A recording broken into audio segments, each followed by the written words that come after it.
ونستعينه ونستغفره ونؤمن به ونتوكل عليه ونعوذ بالله من شرور أنفسنا ومن سيئات أعمالنا من يهده الله فلا مضل له ومن يضلله فلا هادي له ونشهد أن لا إله إلا الله وحده لا شريك له ونشهد أن سيدنا وحبيبنا وشفيعنا وسندنا ورحمتنا ومولانا محمدا عبده ورسوله أما بعد فأعوذ بالله من الشيطان الرجيم بسم الله الرحمن الرحيم يا أيها النبي إنا أرسلناك شاهدا ومبشرا ونذيرا وداعيا إلى الله بإذنه وسراجا منيرا. در ربیع الاول د میاشتې په مناسبت میں 13 جمعه د نبی کریم صلی الله علیه وسلم د سیرت پاک سے یو څو خبرې عرض کړې وې. د نبی علیہ السلام د والد محترم نوم عبدالله او د والدې محترم نوم آمنه بی آمنه. بی آمنه په مکه مکرمه کې د یو بهترین خاندان سره د هغې تعلق و چې هغې ته بنو زهره قبیله وې او د بی آمنې د پلار نوم وهب و او د تره نوم یې وهیب و او دا د خپل تره په تربیت کې وه. عبدالله متعلق ډېر زیات رشتې راتلې او خلکو په خپله دا غوښتنه کوله چې زمونږ لور یا زمونږ خور دا د عبدالله په نکاح کې راشي. د نجومیانو دا پیشنګویه کړې وې د عبدالمطلب متعلق او د عبدالله صاحب متعلق چې د ده په اولاد کې به د آخر زمانې پیغمبر پیدا کیږي. لیکن د دې د هر چا دا خوښی چې خپل بچي له په یو ښه نسب کې او د یو هوښیارې بیبي او خشته بیبي سره نکاح وکړي. نو د عبدالمطلب دا خواهش و چې زه د دې بیبي آمنې سره د دې خپل زوی د عبدالله نکاح وکړم او مغسې وشوه. بیبي آمنه د وهب لور د وهیب د تره په تربیت کې وه. دوی وغوښتله تره ورته ورکړه. کله چې نکاح له تلل نو دې وخت کې د عبدالله د حضور پاک د والد محترم عمر 19 کاله دی تقریبا. نو دا به قانون و چې نکاح به وشوه نو هغه زمانه کې دا رواج و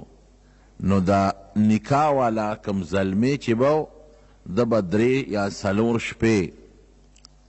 دا د هغه ښځې په کور کې کولې تېرولې به. دا د هغوی یو رسم او یو رواج او عجیبه داسې وشوه چې د نبی علیه السلام د مور بیبي د تره لور د دې وهیب لور هغه عبدالمطلب ځان له وغوښته. هغې پې رضا شو ځکه ما تېره جمعه درته پوره د عبدالمطلب تاریخ ذکر کړی تقریبا. نو چې دی کله نکاح له تلل د عبدالله ورپسې شاته په لاره ور روانو نو په مکه مکرمه کې یو یهودنه ښځه وه او څوک کوي کاهنه وه، نو دواړه به هم به یهودنه و هم د کهانت دا علم ورسره و. نو دا اتفاقا په لاره باندې ولاړه وه. نو عبدالله صاحب یې ولیده. نو چې دی یې څنګه ولیده نو دله دعوت ورکړه د ګناه چې مونږ کره راشه. نو عبدالله ورته انکار وکړ او یو دوه شیرونه یې ورته وی معنی دا ده چې حلال خلق او پاک خلق ګناه نه کوي او پاک خلق د خپل ځان د پاره د پاکو انتخاب کوي. داسې یو دوه شیرونه یې ورته ووی او زه ګناه نه کوم، ناروا نه کوم. او عبدالله صاحب ته نیغ تیر شو. عبدالمطلب ځان سره کسان بوتلی و، دی مخکې تلی و او د بیبي آمنې سره د عبدالله صاحب نکاح وکړه. او کم چې د بیبي آمنې ترو وهیب د هغه لور سره خپله نکاح وکړه. دواړه نکاحونه په یو ورځ شو. نو د دې د زوړ رسم مطابق عبدالله درې شپې دا د سخر په کور باندې تېرې کړې. دا د هغې رسم و. د نکاح نه پس به دا پاته کېدل. نو چې درې ورځې پس په لاره د عبدالله را روان دی نو هغه ښځه چې مخکې پتلو کې د ګناه دعوت ورکړی و هغه ورته دروازه کې ولاړه وه. نو عبدالله له اواز ورکړ. نو چې عبدالله ته وکتل وی چته تلی وی؟ وی زه تلی او د وهب لور د آمنې سره مې نکاح شوه. وی ښه غوږ کېږده. وی زه څه پلیته ښځه نه یم ګورې او نه زه زناکاره ښځه یم. ته چې په لاره تلې نو ستا په دې تندي کې ما د آخرې زمانې د پیغمبر د پیغمبرۍ رڼا صحیح کړه د خپل کهانت او د خپل علم په بنیاد. ما ستا تندی معلوم که چې په دې تندي کې یو داسې نورانیت او رڼا پرته ده چې هغه نورانیت او رڼا به د آخرې زمانې د پیغمبر په شکل کې پیدا کیږي. نو ما وی چې دا رڼا به تا نه زه ځان ته راکاږم او دا د آخرې زمانې پیغمبر به زمانه پیدا شي. خو اوس مې زناکاره نیم دا مې دیله دا دعوت ترکه. خو اوس هغه رڼا ستانه د وهب لور آمنې راښکلې د ضرورت مې درته نشته. هغه وی زم ګناه نه کوم. د نبی علیه السلام د پیدایش نه مخکې داسې نښې نښانې زلنده ښکارېدې. څه درته ما تېره جمعه ویلې دي. بیبي آمنه وی د حضور پاک والده محترمه وی په ښځو باندې چې د حمل په زمانه کې د امید په زمانه کې کم تکلیف تېرېږي وی ما دا تکلیف نه دی محسوس کړی، نه مې بوج محسوس کړی دی، نه مې درونوالی محسوس کړی دی او نه ما ته څه تکلیف رسېدلی دی. او داسې عجیبه زمانه وه چې یو ځل زه په کټ کې خوب د شپې نه راته اوړېدم راوړېدم نو ما یو غیبي سړي نه یو غیبي آواز واورېد. وی هغه سړی ما ته وی چې ای آمنې ته څه خبرې چې ستا په ګېډه د دې امت سردار پروت دی او دا هلک چې پیدا شي دله به نوم محمد اږدې ګورې صلی الله علیه وسلم. او چې پیدا شي نو یو دم به پی چې هغه دم یې راته وښو. سیرت ابن هشام کې شته دا واقعه. اعیذه بالواحد من شر كل حاسد. اعیذه بالواحد من شر كل حاسد چې د یو الله په نوم دې هلک له زه پناه غواړم د الله په نوم د شر د هر حاسد نه چې د حاسدانو د شر نه خدای پاک محفوظ کړي. او عجیبه دا وه چې په دغه زمانه کې په مکه مکرمه کې قاتو مکه کې خواسم واد غیر ذی زرع دشت او خشک علاقه ده خو بیا هم په دې غرونو باندې د غر دا واړه واړه بوټي کېدل او کبلې به پکې زرغونېدلې نو خلکو به څارو له ته ګیا ورکوله. نو د څارو ګیاګانې میاګانې نه وې، باران بند شوی او چې کله د نبي علیه السلام زما امید پیدا شو د حضور پاک متعلق نو مکه مکرمه کې خدای فراخ سالی پیدا کړه، بارانونه وشو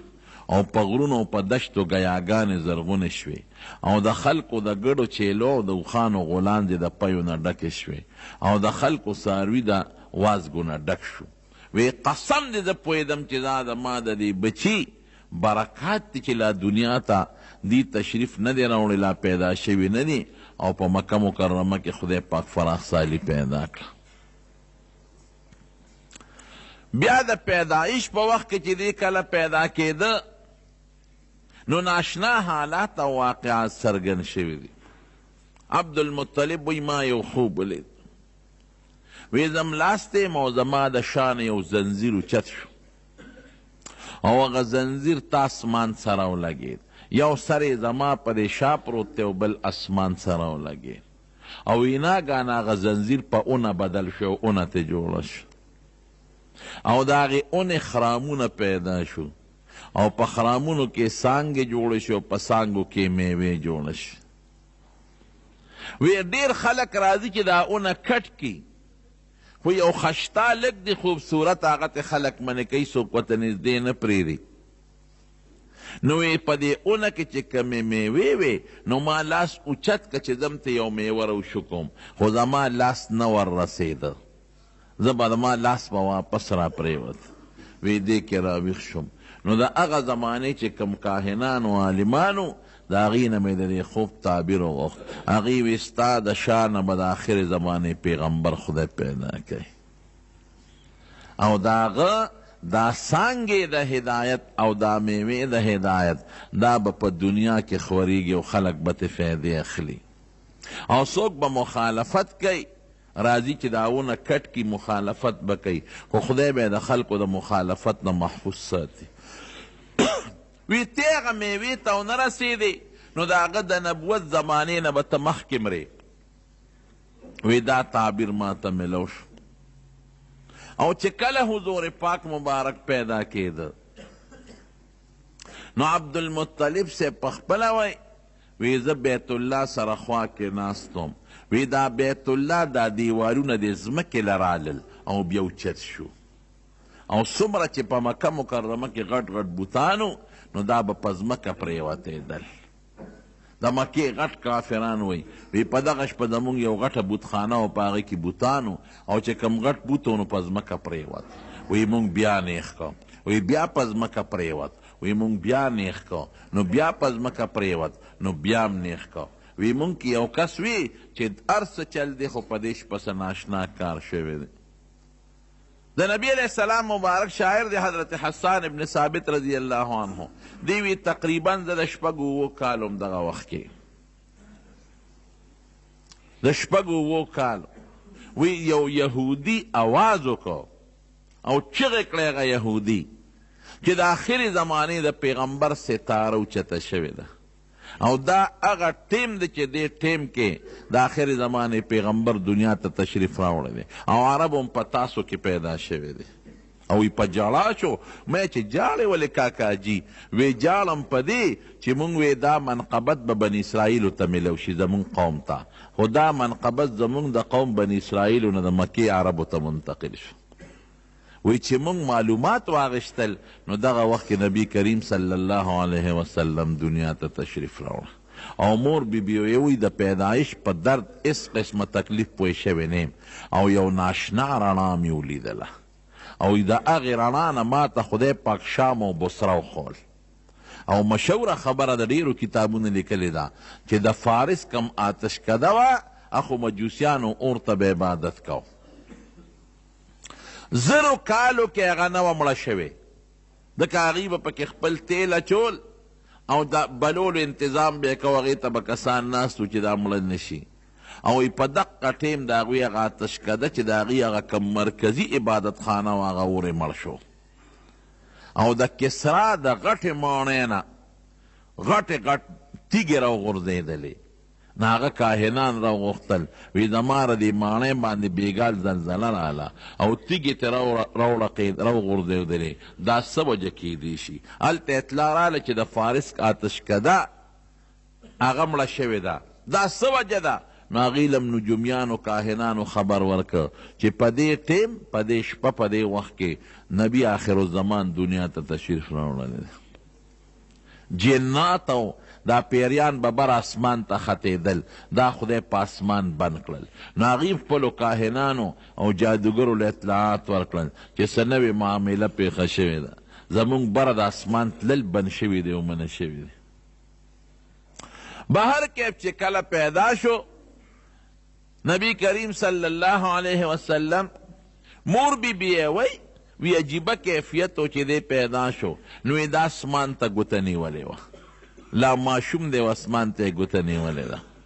او مشوره خدا ده چې په 12 د ربیع الاول دنیا ته تشریف راوړی دی، لیکن کم محققین چې دي تاریخ دانان او د سیرت لیکونکي هغوی چې کم تحقیقات کړي دي نو دا تاریخ ټیک نه دی، ځکه په دې د ټولو علماو اتفاق دی چې ورځ د ګل وه. د ګل دا ورځ ډېره زیاته بختوره ده، د حضور پاک پیدایش د ګل پر ورځ، او مدینه منورې ته چې هجرت وشو مدینه شریفې ته ورسېد دام د ګل ورځ وه، او وحی چې نبی علیه السلام ته نازله شوې ده دام د ګل ورځ ده. نو یو ځل د نبی علیه السلام مبارک نه چا د ګل د ورځې تپوس وکړه د روجې، وی صاحب که زه د ګل پر ورځ روجه ونیسم د دې روجې څه فضیلت دی؟ نو حضور پاک وفرمایي د ګل پر ورځ پیدا شوی او د ګل پر ورځ ما له وحی راغلی ده، نو وی د ګل ورځ خو ډېره مبارک او بختوره ورځ ده. مسلم شریف کې حدیث دی، او یو حدیث کې راځي چې نبی علیه السلام به د ګل پر ورځ عموما روجه نیوله، د ګل پر ورځ باندې. نو د ګل ورځ دا بختوره ورځ د رڼو ورځ د ګل وه او میاشت د ربیع الاول وه. نو چې د ګل ورځ او د ربیع الاول د میاشت دوی حساب کوي، او د اصحاب الفیل چې تیره جمعه مې قصه کړې وه د هغې د هلاکت 50 ورځې تېرې شوې وې، نو دوی وایي چې دا 12 نه جوړېږي، په دغه کال 12 دا کیدی نشي، نو څوک 8 د ربیع الاول یادوي، خو زیات تر محققین 9 د ربیع الاول یادوي، او د اپریل میاشت وه، او څوک 20 یادوي، او څوک 22 تاریخ یادوي 22 اپریل، او د سحر 20 منټه د پاسه 4 بجې. په هغه ګړی نه وي په هغه زمانه کې، خو دا دوی د منټونو حسابونه کړي دي چې په هغه ورځ د نبي علیه السلام د پیدایش ټیم سو سبا ختلی او نور ته ختو ته لا ډېر ټیم پاتې و، نو هغوی چې حساب کړی دا 20 منټه د پاسه 4 بجې تقریبا جوړېدل. چې څنګه پیدا شو عبدالمطلب خدا ناشنا واقع ولیدله، نو زر راغی د خپل زوی کور ته، د عبدالله صاحب کور ته، او چې څنګه راغی نو تپوس یې وکړه، هغه ته خو د انګور پته وه، وی دا ماشوم خدای پاک پیدا کړی دی، وی شا بزر یې ټوکله کې ونغاړه او مال یې راکړه. نو عبدالمطلب ته په لاس کې واغېسته او اوچت یې که ولاړ، وی زه په ده لومبې د بیت الله طواف کوم. نو د بیت الله نه یې پې طواف وکړ. والد محترم د پیدایش نه مخکې وفات شوی، ځکه چې هغه په یو تجارتي سفر کې تللی و مدینې منورې ته، او په مدینه منوره کې د هغه ماماخیل خو مدینه منوره کې و. ما تېره جمعه درته ویلي و چې د هاشم ښځه د عبدالمطلب مور دا د مدینې منورې و، سلما یې نوم و. نو دا دی هلته بیمار شو، په بیماری کې بیا وفات شو او په مدینه منوره کې دفنم شو. نو عبدالمطلب ته چې پته ولګېده نو هغه ویې ورېږه دې زه معلومات کوم. نو د ده یو زوی حارث یې نوم یې هغې ولېږه مدینې ته، وی ته بچې لاړ شه ما له معلومات والا د قافلې والا خو وایي چې عبدالله وفات شوی دی. چې لاړ او معلومات یې واغېشتل، هغې ورته وی او عبدالله وفات شوی دی او مونږ د بیماری علاج هم وکړو خو جوړ نه شو، او بیا هم دلته په مدینه شریفه کې دفن کړی دی. نو د 19 کالو په عمر کې د حضور پاک والد صاحب واده کړی او د 18 کالو په عمر کې تقریبا وفات شوی دی. نو حضور پاک د پلار د وفات نه پس الله دنیا ته راولېږه. دې کې یو حکمت دی، هغه درته لږ ساعت پس وی. لومبې پیوله خپلې مور ورکړل بیبي آمنې، او بیا د ابولهب یو وینځه وه سویبه، هغې ولې یو څو ورځې پی ورکړل. او ابولهب د نبي علیه السلام ترو دې صویبې ابو لهب ته زیر ورکه چې مبارک دی چې ستا د هغه مړ ورور عبدالله زوی پیدا شوی دی. نو ابو لهب د نبی علیہ السلام د پیدایش په خوشحالی کې هغه صویبه ازاده کړه. وی تا مال د مړ رور د زوی د پیدایش خبر راکا نو په دې خوشحالی کې مې ازاده کړې. نو په بخاري شریف کې یو ټکی امام بخاري رحمت الله علیه ذکر کړی دی ناشنا چې ابو لهب چا په خوب کې ولیده. وی څه حال دی دی؟ وی ډېر خطرناک حال مې دی، ډېر د خدای په عذاب کې پروت یم، شر حال مې دی. ځکه د پیغمبر علیه السلام لوی دشمن لومبی دی او په نبی علیه السلام د کاڼي غزار لومبی دی ابو لهب کړی دی. وی ډېر خراب حال مې دی او شر حال مې دی. خو وی چې ما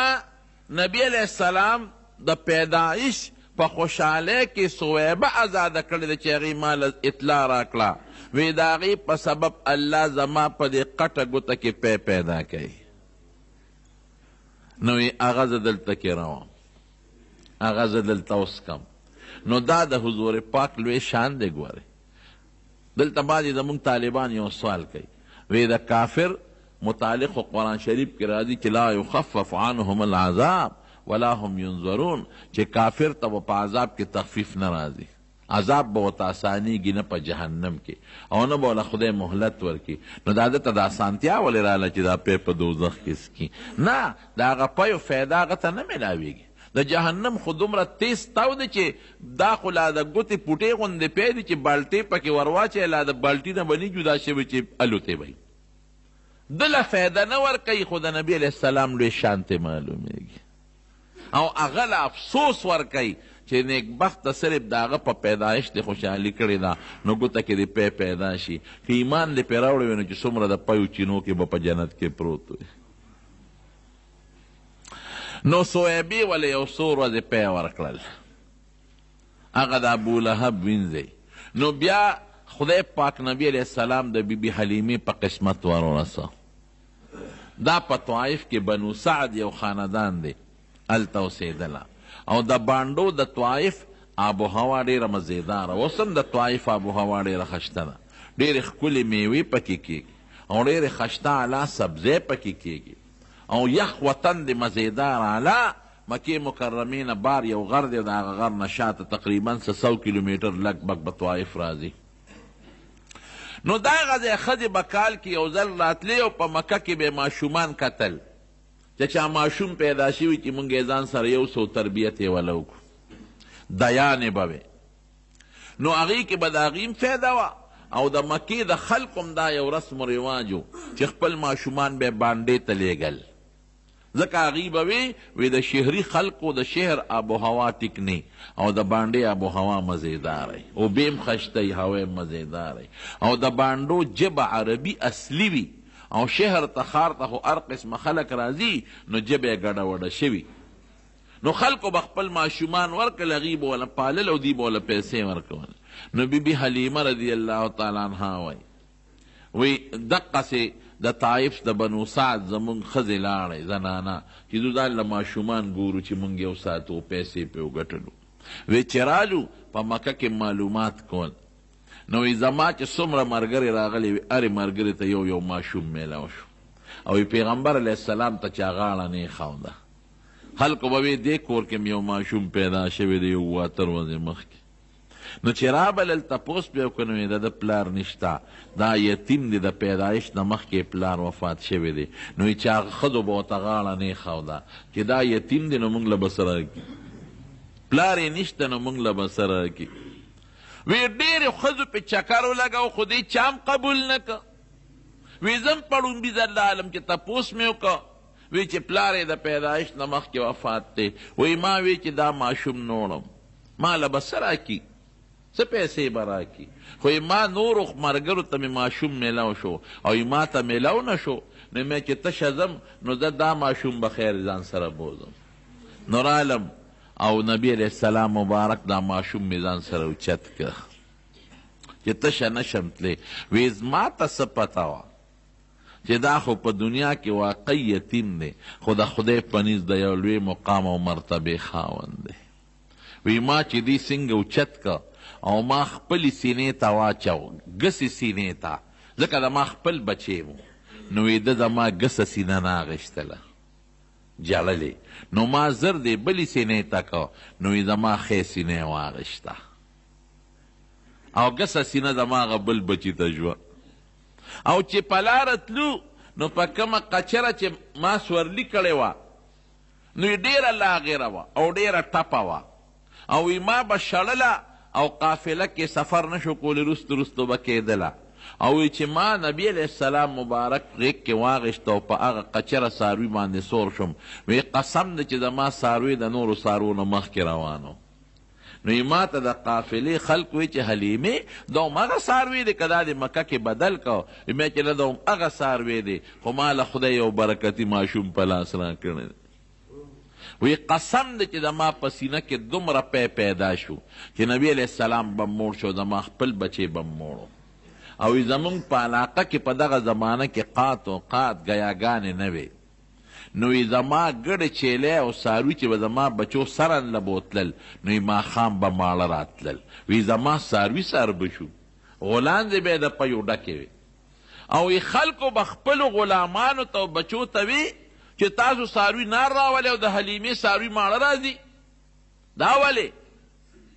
هغې سره یو ځای د هغې څاروو سره څاروي سره وی وی بیا به خلکو زما څاروو سره یو ځای څاروي سرول خو بیا به هم د خلکو څاروي نار راتلل او زما څاروي به ماړه راتلل او غولانځې به یې د پیو ډکې وې وی قسم د ما د پیغمبر علیه السلام مبارک په بوتلو په دغه سور وضع کې دننه دننه د هغه برکتونه محسوس کړي دي او ما لیدلی دي او ما به دې کله د خپلې بلې سینې ته واچو د پیو دپاره نو نبي علیه السلام په ماشوموالي کې هم ډېر انصافدار و وی د هغه خپل بل رور پی ته به د خوله نه اچول هغه به یې نه رول هغه خپله سینه به یې رودل هغه بله به یې نه رودل او عجیبه ناشنا ټکې سیرت ابن هشام کې شته او په مستد د احمد کې هم شته او نور علماو هم لیکلي دي چې نبي علیه السلام مبارکه به ما دې مونږ ورته اورڼۍ وایو که نه ماشوم نه چې کوم لومبې ټوکړه ته وایي وی ما به په اوړنه کې دی واچو نو ماشومان خو لتې وایي چې ویس پړی او ځان نه هغه ټوکړه غورځئ وی یقین وکړه چې ما به دې په اوړنه کې واچو او زه به رالم وی د ده نور وجود که به ښکاره شوی خو د نامه نه لاندې عورت به د همیشه پټو فرشتې به حفاظت کو د نبي علیه السلام مبارک وی زر زر به لوېده په میاشت کې د هفتې برابر چې بل ماشوم هفته کې څومره نشونما کوي دی به په ورځ کې هغسې نشونما کول او چې بل ماشوم میاشت کې څومره لویږي هفته کې به هغسې لوېده او چې بل ماشوم په کال کې څومره لویږي نو په میاشت کې به هغه مره ترقي نبي علیه السلام مبارک کوله او وجود یې طاقتمن وی د نور ورونو خویندو سره به یې لوبې کولې یو خور یې و شیما یې نوم دا د رضایي خورې و د بیبي حلیمې خپله لور وه نو یو ځل یې نبي علیه السلام بوتلی نو بیبي حلیمې وی چې زما پړه کې د نبي علیه السلام ډېر لوی قدر و ځکه ما ته هغه برکتونه معلومېدل ما کره غله فراخه شوه زه په خېټه ماړه شم زما بچي په خېټه ماړه شو زما څاروي ډېرېدل برکتونه پکې پیدا شو نو وایي چې زه به ډېر د خپلو بچو نه به مې د نبي علیه السلام ډېر خیال ساته نو یو ځل یې په غرمه کې زما د لور شیما نبي علیه السلام ایستی و نو زه ورپسې بار ووتم چې دا ماشوم دی په دې تو کې ولې ایستی دی د عربو نور لږ تیزي ډېر تیزي چې دا دی ولې په دې نور کې ایستلی دی نو وایي چې اوس هغې زما لور شیما نبي علیه السلام رانیولی دی او راولي یې د ګوتې نه هم دومره عمر نه وه د ګوتې نه یې نیولې دی وی ما هغه خپلې لور ته غوسه وکړه چې تا ته ما نه وي چې دا ماشوم به د انور نه ساتې تا ولې په انور کې په غرمه کې بار ایستلی دی وی ما ته وی چې راشه مورې ناشنا ټکې درته ښیم څنګه دی وی ده باندې نور نه لګي اوریاس پې د پاسئ او چې دی کم خوازي د اوریاز ورسره روان یي هغه سورې پې د پاسئ راشه وګوره دا د نور دی او د نور د پاسه په د سورې دی وی دا د نبی علیه السلام مبارک د ماشوموالي برکتونه ما لیدلي وی یو ځل 2 کاله چې مو له پی ورکړل نو ما دی راوست خپلې مور بیبي له چې مور ته یې حواله کوم خو یړه مې نو خو قانون به دا و چې 2 کاله به د ماشوم ساته زیات پرې نه ساته نو چې مې راوست نو په مکه مکرمه کې وبا وه طاعون بیماري وه نو ما ته مور ته مې ویلی وي چې دا ماشوم دی زما خو نه کېږي او مکه کې وبا ده نو که دې خوښی خیر دې ما له پیسې منع کوه اجرت منع کوه دې به زه واپس بوځم وی مور یې راته وي چې او دلته وبا داسې نه بیماري ورته ونه لګي واپس یې بوله وی ډېر زیات پې خوشحاله شو نو بیا مې بوته نو 2 کاله را سره زیاتي عمر یې تېر که 4 کاله یې دې سره تېر کړي وی یو ځل په طایف کې یو میله لګېدلې وه نو مونږ هغه میلې ته ولاړو دا جادوګر دا خپل جادوګري ښکاره کوي که نه جادوګري په دې میلو کې اوسمي نو وی زه هغه میلې ته هغه جادوګر لګیا د خپل کرتبونه ښکاره کوي او زه ورته ولاړ او نبي علیه السلام ما سره خوا کې ولاړ دی وی دې کې د هغه جادوګر په پیغمبر علیه السلام نظر شو وی چې څنګه پې نظر شو وی د جادوګر چغې کړې چې دا ماشوم مړ کې دا ختم کې د دې ماشوم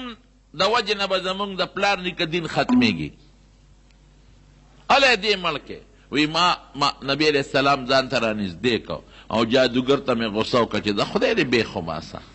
زما بچې وجنې ته خو رانږدې شه څوک خو زما زوی ته رانږدې شي خو ماشوم له خو د چا لاس نه ورځي یاره وی زه پوه شم برکتونه خو مې لیدل او اتفاق دا وی چې په قافله کې کله زه روانم وی نبی علیه السلام ما سره دی هغه زمانه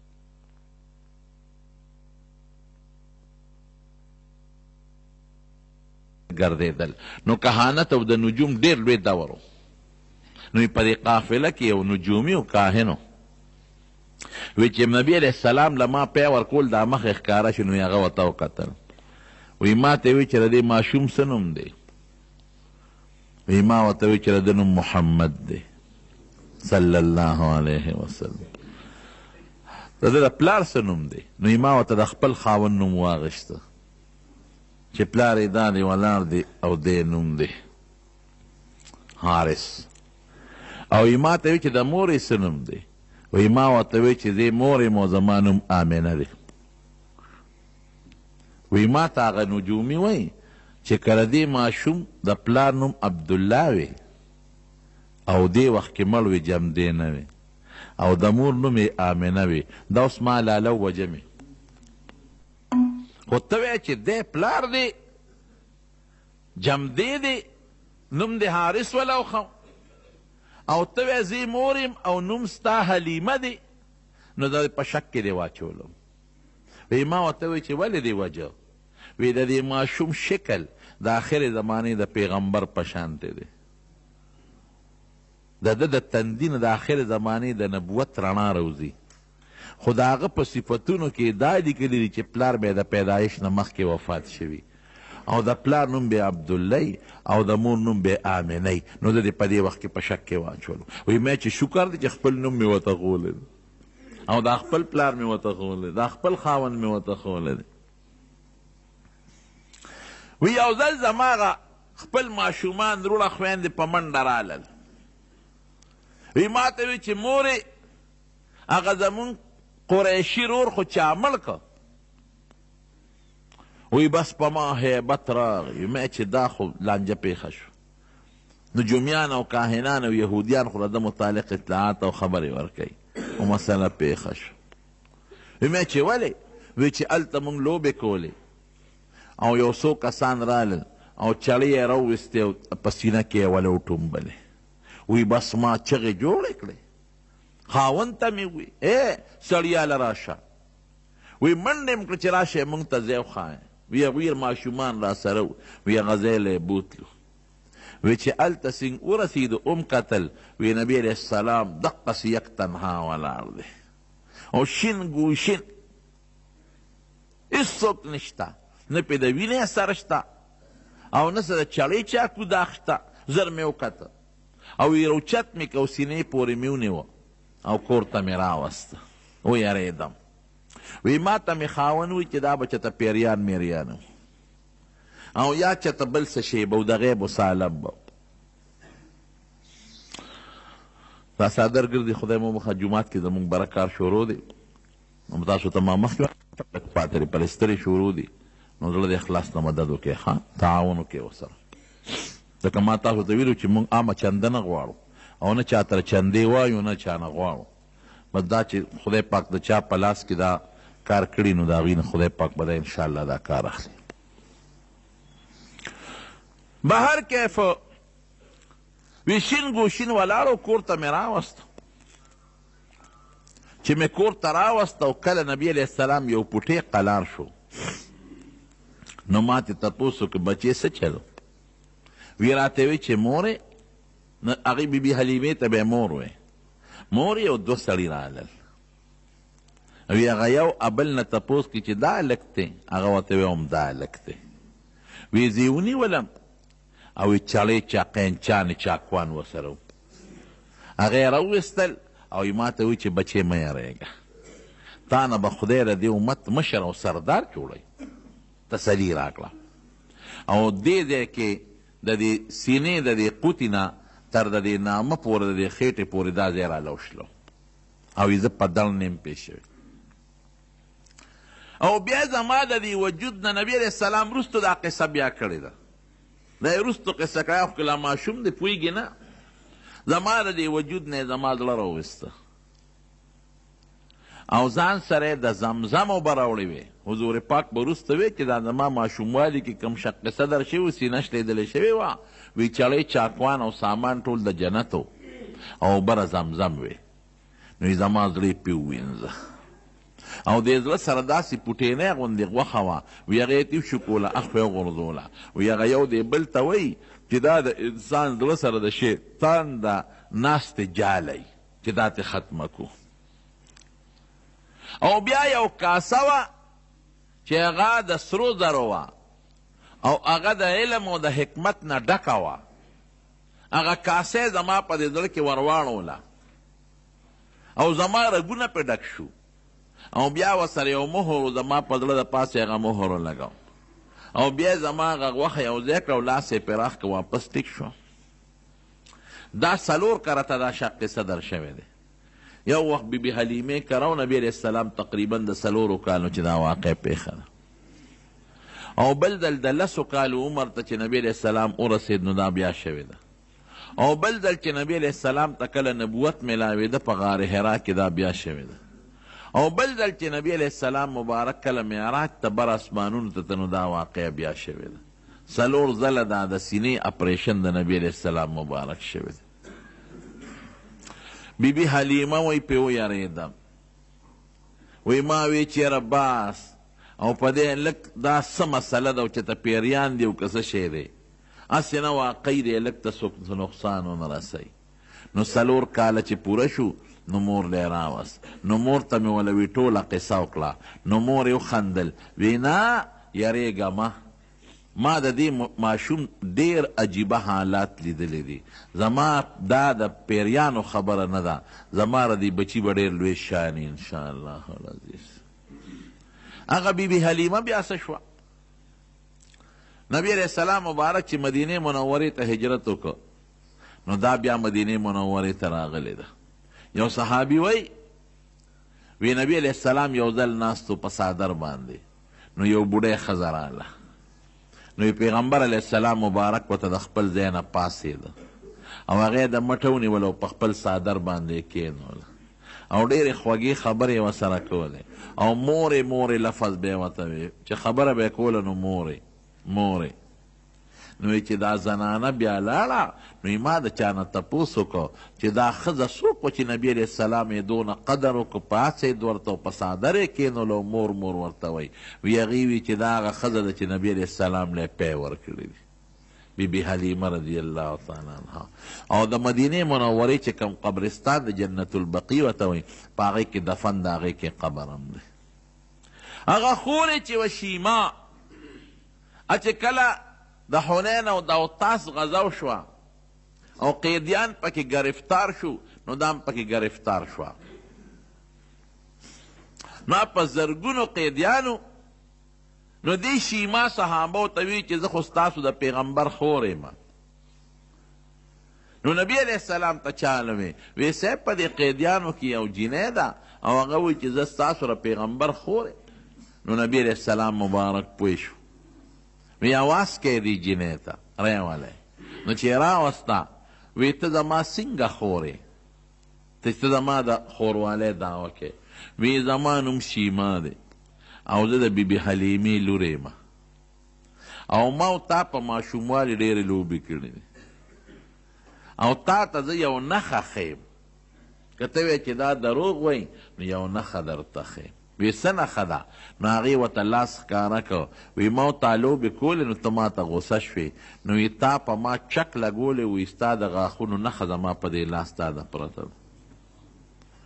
نو د حضور پاک مبارک تا ماشوموالی رایاد شو، سترو کې اوښکې وګرځېدې. صحابو ته وی دا خو زما رضایي خور ده، نو که خوښه یې نو دا به ازاده کړو، خوشې به یې کړو. نو د هغې د برکت نه شیما وایي زه دومره بختور یم چې زما د برکت نه زما د ټول قوم واړه او لوی او ښځې قیدیان چې څومره ټول ازاد شو. مور بی بی بیا مدینې منورې ته لاړه د حضور پاک، بی بی آمنه سعدیه. نو د خپل پلار د خپل خاوند د قبر زیارت او ملاقات له. نو ام ایمنه هم ورسره وه، دی وینځه وه او نبی علیہ السلام هم ورسره وه، خو پیاده مزلې وې، وخت به پرې ډېر لګېده. قافله تله نو دا پکې لاړه. نو هلته د خپل خاوند عبدالله د قبر زیارت وکړه. نو واپس راتلل په قافله کې. نو مکې مکرمې نه بعد د بدر سره خوا کې یو کلی د علاقه د ابوا ورته وایي، په هغه ابوا کې ناجوړه شوه او په هغې کې وفات هم شوه.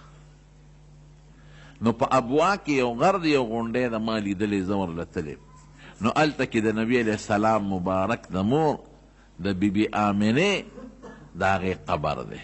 نو نبی علیہ السلام د پلار نه خو یتیم پیدا و، پیدایشي یتیم چې ورته وایي، او مور تقریبا دغه د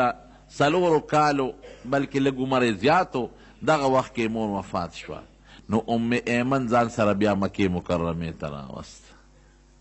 رونو دې کې څه حکمت و؟ عقل خو دا وی چې پلار یم جم دی وی او مور یم جم دی وه، چې دا د یتیموالی دا دور پیړو راغلی. نو دې کې دا الله یو حکمت دی. قرآن شریف کې الله تعالی په خپله فرمایي الم یجدک یتیما فآوا. وی ته ما یتیم نه وی منتلی، ته خو یتیم وی، یتیم می پیدا کړی وی. نو فآوا ما دل یو ټکانه درکړه، یو مأوا مې دله درکړه. تا اړو د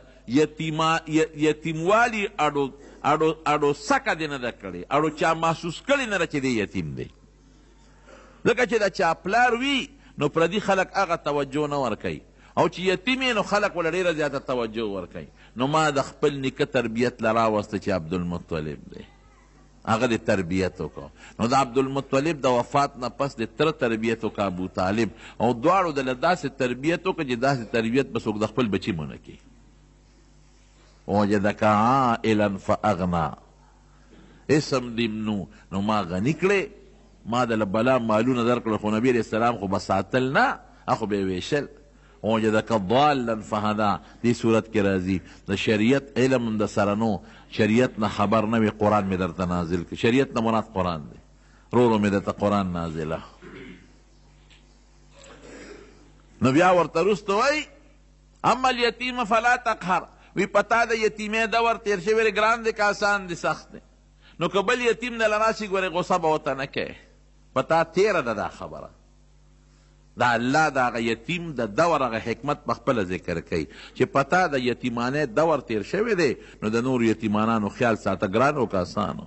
که ډېر مالم یتیم سري، دولت مې خلک یې خیالم ساتي، خو په زړه کې چې د اختر ورځ راشي نو د په یتیم څنګه تېرېږي. بیا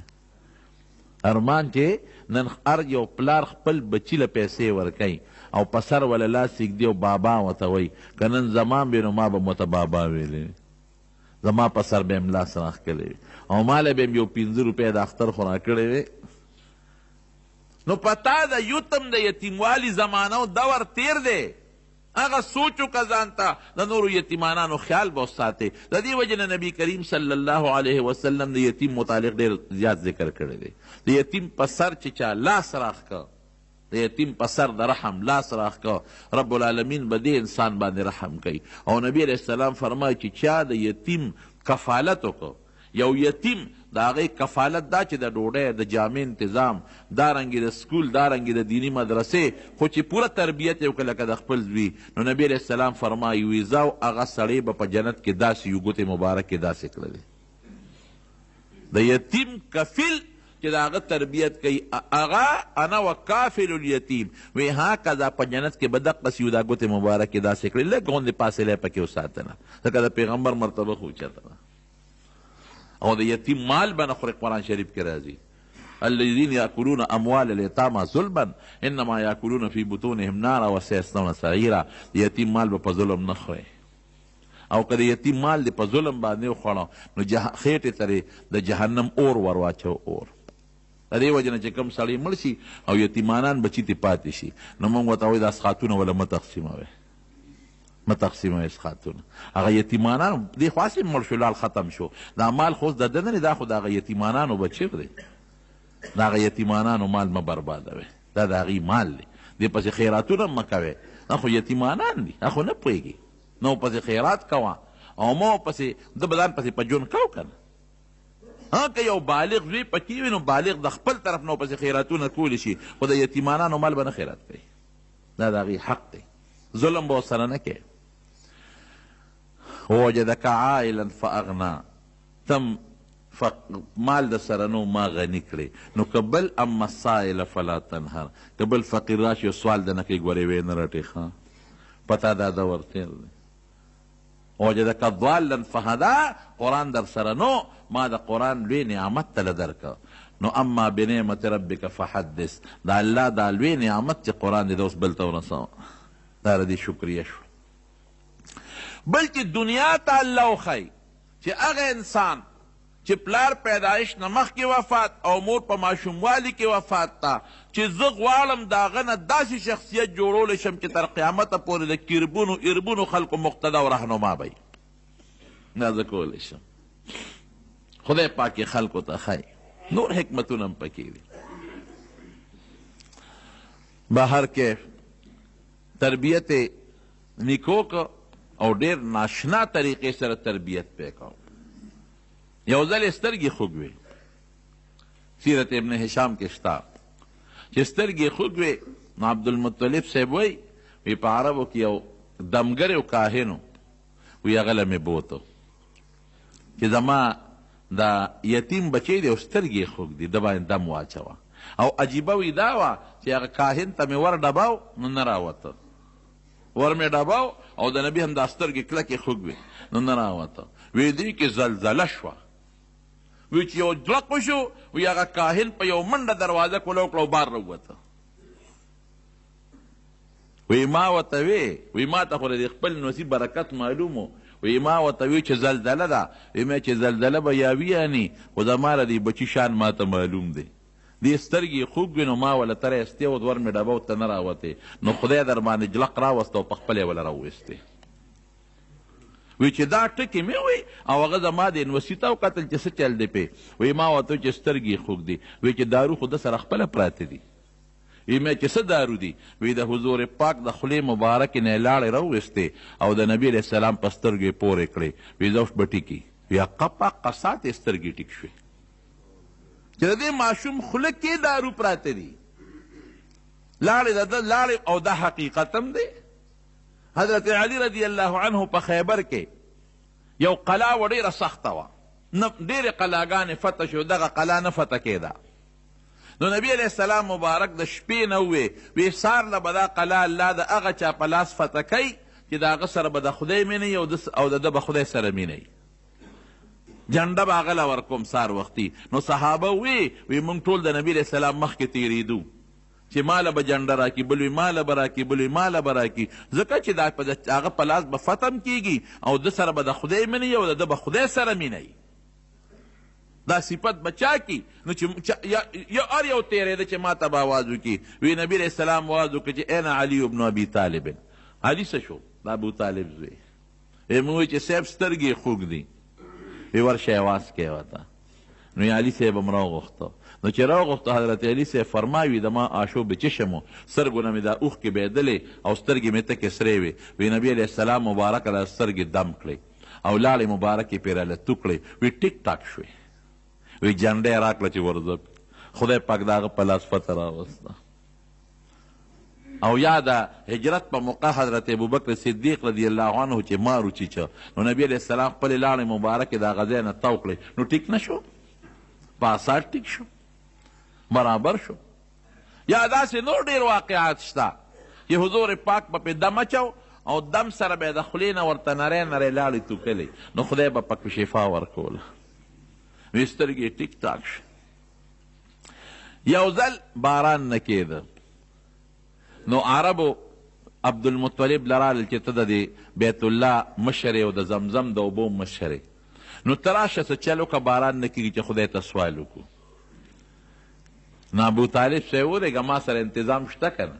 نو نبي علیه السلام مبارک یې راوویسته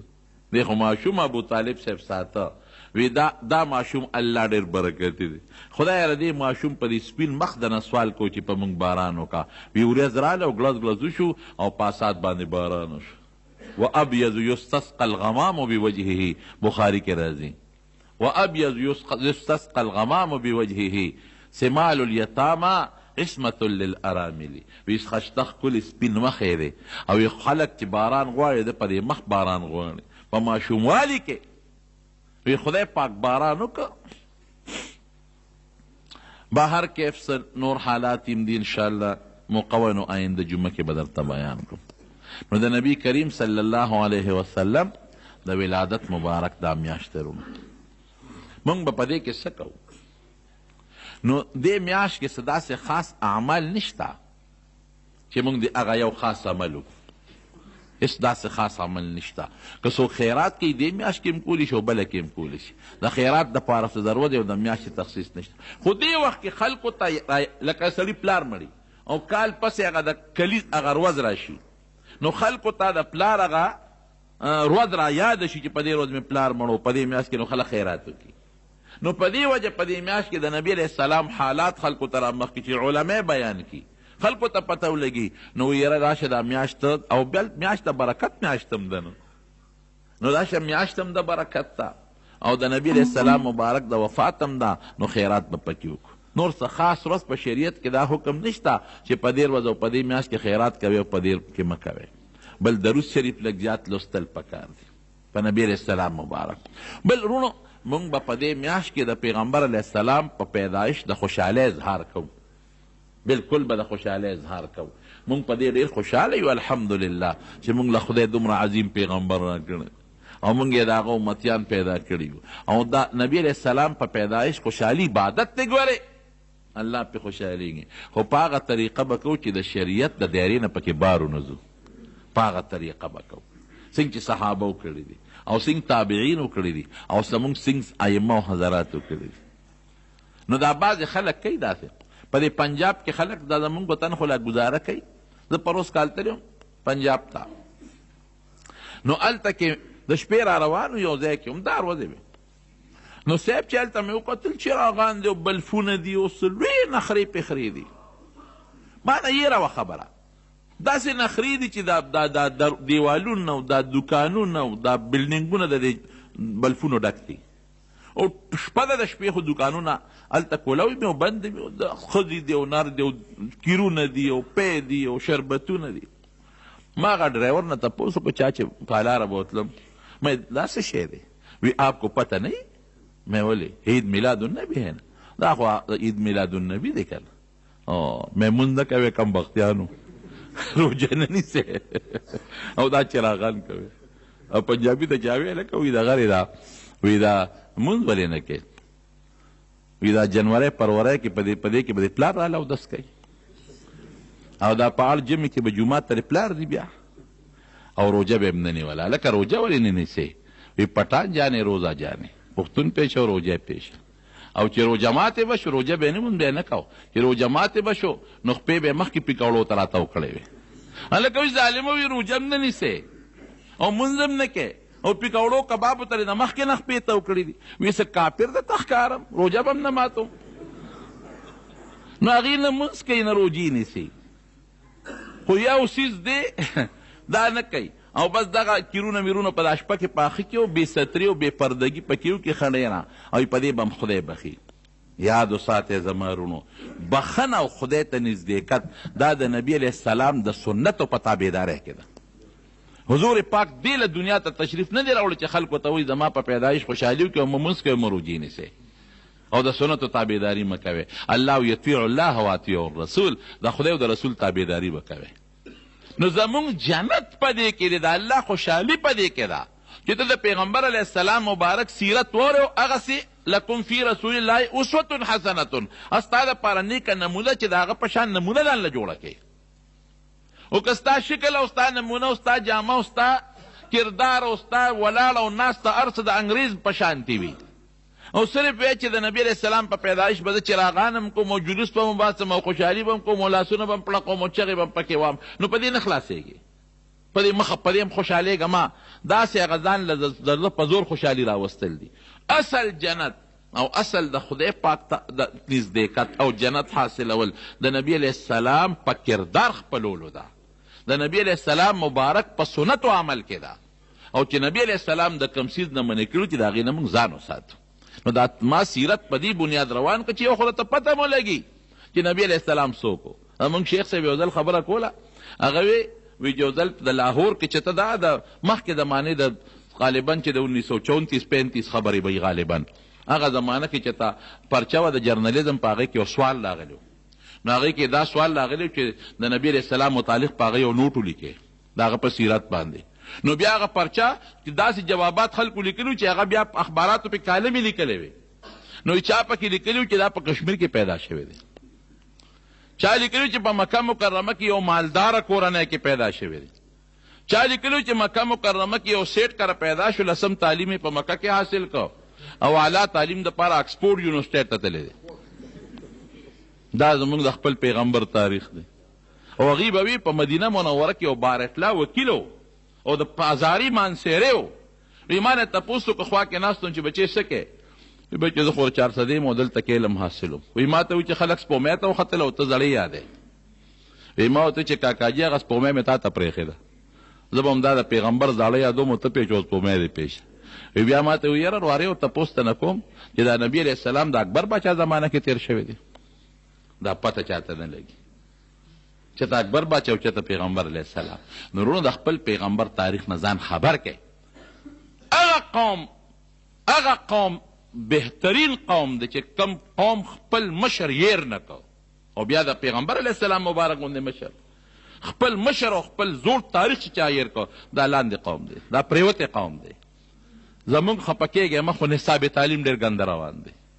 زمونږ په نصاب تعلیم کې د نبی علیه السلام شان له هغه حیثیت نه دی ورکړی شوی کوم چې پکار دی. دا د اغیارو سوچ او فکر دی. ګنې زمونږ دا د اردو او د تاریخ په دې کتابونو کې اردو زده کې یا انګریزي زده کې، نو دا خو یو فرضي قصه چې دا مضمون نگار لیکي د اردو په کتابونو کې، نو دا اردو خو د پیغمبر علیه السلام مبارک په سیرت کې هم زده کیدی شي که نه. د حضور پاک سیرت داسې لغات پکې راوړه چې ماشوم پې پوه شي که نه، هغه لغات پکې زده کي. یا په د بل تاریخ ټیک ته جغرافیې ته ضرورت دی چې د خپل ملک د حالاتو نه خبر شي، لیکن تاریخ کې زه څه کوم په مغلیه دور او په بل دور او په بل ما له څه فایده ده؟ په هغې کې د صحابه کرامو دور دی ولې زده نه کم او په هغې کې د پیغمبر علیه السلام زمانه دی ولې زده نه کم. نو دا موږ دا مضمونونو ته دوی توجه نه ده ورکړې چې دا موږ د مسلمان قوم د خپل پیغمبر د تاریخ او د سیرت د غافل او ناخبره پاتې شي. نو الله دې موږ له د نبی علیه السلام په نقش قدم تل نصیب وګرځولی. رب العالمین دې موږ د پیغمبر علیه السلام مبارک تابعدار جوړ کړي او د هغوی اسوه حسنه دې خدای زموږ نصیب وګرځولی او د هغې سره دې خدای په جنت کې ملګرتیا نصیبه کړي او د هغې د مبارک لاس د حوض کوثر اوبه دې الله زموږ نصیب وګرځولی کړي. خدای دې د شیطان د نقش قدم نه وساتي، الله دې د فتنو مصیبتونو آفتونو په امن کې وساتي. زمونږ دلته کې دا احسان حاجي صاحب احسان استاد صاحب دی کور والا وفات شوي، هغوی ته هم دعا وکړي چې رب العالمین مغفرت نصیب کړي، د آخرت لوی سفر الله د روښانتیا کې او محمد زمان زمونږ د دې بدرخیلو نیمشادي رور وفات شو هغې ته هم دعا کوې چې الله مغفرت نصیب کړي او کاکړو کې دا مشتاق صاحب د کور والا وفات شوي زمونږ د لالاجي لور وه هغې ته هم دعا کوې چې خدای پاک مغفرت نصیب کړي نور څومره مردګان وفات دی الله دې ټولو بخي او الله دې زمونږ چې کوم مریضان دي په کورونو کې په هسپتالونو کې الله یې ټول له شفا ورکړي الله ته زمونږ نه راضي شي خدای ځنقدن وخت کې په خولې دا کلمه نصیب کړي چې لا اله الا الله محمد رسول الله سنت پاتې شي نور خطونه پس بالکل د امام محمد صاحب قول د مفتابهي د نور خطونه پس تیرا سنت بیا وکړي یو زنانه خاون مړ شي او هغه پریز کې وي نو هغه زنانه په پرده کې د زوی په جنج باندې به نه دي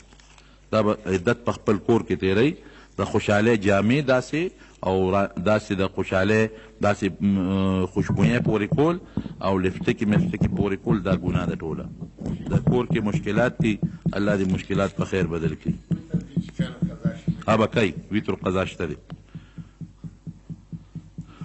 مؤمن چې ګناه کوي نو د هغه نه ایمان اوچتېږي او دوباره پکې بیا اخبار داسې ده یو حدیث پاک کې راځي چې څوک په ګناه کې مبتلا شي نو ایمان ترې اوچت شي علما لیکي چې د دې نه مراد د ایمان هغه نښه ده دغه وخت کې دی مؤمن دی دې وخت کې دی مؤمن دی خو کامل مؤمن نه دی د ایمان هغه کمال ته پورته شو یا د ایمان چې کومه رڼا ده هغه رڼا د ایمان ته نه پورته شوه دا تعویل پکې کوي نه اخبار چې څوک ګوري نو د ایمان ته نه ځي بلې څه کوي